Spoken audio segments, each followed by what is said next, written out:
चलिए साइबर सुरक्षा के 7वें दिन के विश्लेषण में बिना किसी देरी के सीधे शुरुआत करते हैं। आज हम उस आधुनिक डिजिटल युद्ध के बारे में बात करने वाले हैं जो हर रोज पर्दे के पीछे लड़ा जा रहा है।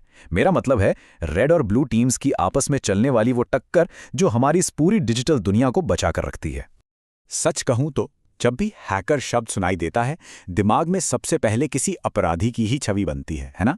पर असल में ये सोच अब काफी पुरानी हो चुकी है। आधुनिक साइबर सुरक्षा की दुनिया में विश्वास मानिए एथिकल हैकर सबसे जरूरी कड़ी बन चुके हैं। ये लोग अपराधियों से एक कदम आगे रहकर बड़ी बड़ी संस्थाओं के सिस्टम्स में खुद घुसते हैं ताकि उन्हें उन्हीं अपराधियों से पहले ही बचाया जा सके। तो यहाँ सबसे अहम बात ये निकल कर आती है कि ये क्षेत्र केवल हैकिंग तक सीमित नहीं है। ये अटैक और डिफेंस यानी हमले और बचाव का लगातार चलने वाला किसी शतरंज के खेल जैसा है। एक तरफ नए और बेहद पेचीदा हमले विकसित होते हैं और ठीक उसी पल उन्हें रोकने के लिए एक मजबूत ढाल तैयार की जाती है। ये एक निरंतर दौर है जहां एक टीम की हर चाल का दूसरी टीम के पास एक सटीक जवाब होता ही है। अब जरा सोचिए, आज के समय में हमारा डिजिटल ढांचा आपस में कितना ज्यादा जुड़ा हुआ है। फोन्स, वेबसाइट्स, बैंक्स, बड़ी बड़ी कंपनीज, सब कुछ एक दूसरे से कनेक्टेड है। किसी एक जगह पर छोटी सी चूक हुई नहीं कि पूरा का पूरा नेटवर्क खतरे में आ गया। चाहे वो क्लाउड नेटवर्क हो या internet of things, her digital संपत्ति पर लगातार एक बड़ा खतरा मंडराता रहता है। और इन्हीं रोजमर्रा की जरूरी चीजों को और हमारे संवेदनशील डेटा को हमेशा सुरक्षित रखना ही इस पूरे तंत्र का मुख्य उद्देश्य है। और ये चित्र बहुत ही शानदार तरीके से इस टक्कर को दर्शाता है। इस मुकाबले के दो मुख्य किरदार हैं, रेड टीम और ब्लू टीम।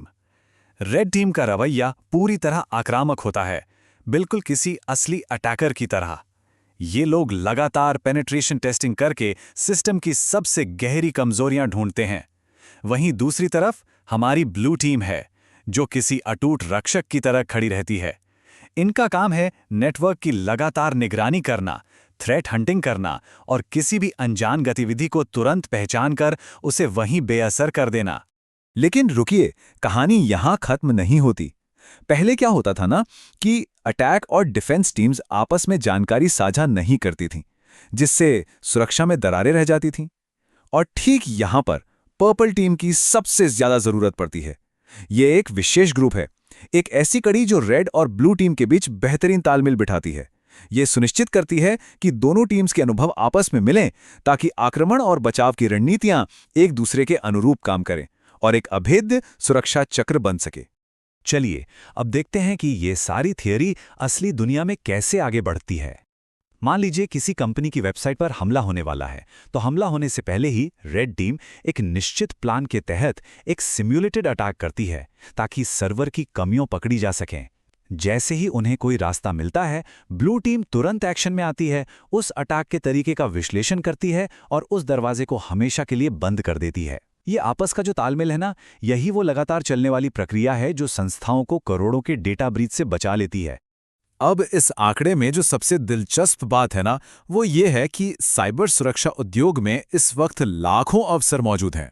जैसे जैसे नए डिजिटल खतरे बढ़ रहे हैं, कुशल विशेषज्ञों की मांग लगातार आसमान छू रही है। और इस क्षेत्र में आगे बढ़ने के लिए केवल दो ही चीजों की आवश्यकता होती है: अपनी क्षमताओं का लगातार विकास और कड़ी मेहनत।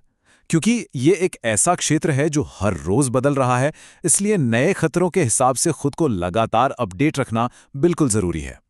तो इसके साथ ही साइबर सुरक्षा के इस बुनियादी विश्लेषण का पहला चरण सफलतापूर्वक पूरा हो गया है।